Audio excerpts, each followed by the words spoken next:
A scary situation off the coast of East Africa this morning. Somali pirates have struck again, capturing a yacht with 4 Americans on board. They're frantically trying to get their hostages to Somalia, but are being shadowed by a U.S. warship. CBS News correspondent Mark Phillips now has the very latest. In their hometown church in Santa Monica, hymns were sung and prayers said for Jean and Scott Adam, now being held hostage by Somali pirates.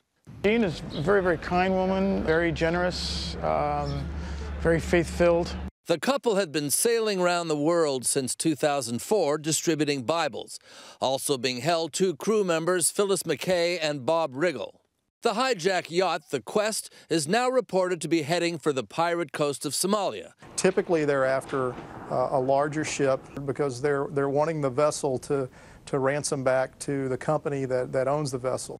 The U.S. Navy is reportedly shadowing the yacht and may be trying to negotiate with the pirates, hoping they give up or drop their guard, allowing a rescue by other means. The Adams website details how they've been sailing with a larger group, hoping for the safety of numbers. But inexplicably and at great risk, they split off on their own into an area where Bibles and prayers were of little help. I think ideally for the United States, they'll intercept this ship. There'll be something of a military standoff, hostage negotiation at sea, but there are not a lot of very good options. The incident comes in the same week an American court sentenced the Somali pirate to 33 years in prison for another hijack attempt. Pirates are currently holding 30 ships and more than 660 hostages. The Quest and its crew are the latest victims. Mark Phillips, CBS News, London. Joining us now is maritime security analyst Tim Hart. Tim, good morning. Good morning. We just heard in that report there are not a lot of very good options at this point. Is military intervention the best option? It's one of the options. The issue is, I think, in situations like this, is that there is a strong past precedent in terms of ransom payment and hostages being released.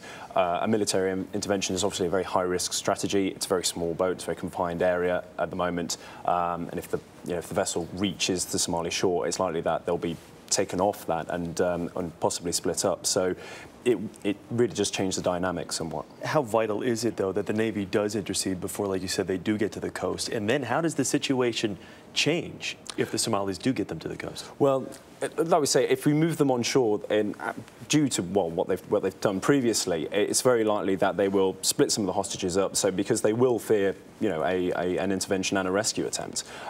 If we look at what happened to the Chandlers, of course, the British couple, that was a very similar situation. And in terms of previous rescue attempts, you've had the French yacht, the Tanit, which the French stormed in the past. Again, a very high-risk strategy, which actually led to the death of the captain, unfortunately. So it is a very high-risk strategy. There have been military interventions in the past. It's weighing up the options, and there's going to be a certain amount of assessment of that risk by the naval forces and the judgment made on whether they can safely do that. Is that why the Navy, when we say the Navy is shadowing the ship, how close, proximately, how are we talking here when we say that the Navy's shadowing this yacht? It will depend. I mean, they will want to obviously make sure they still have the vessel in their sights, and they'll want to make sure that they're putting a certain amount of pressure.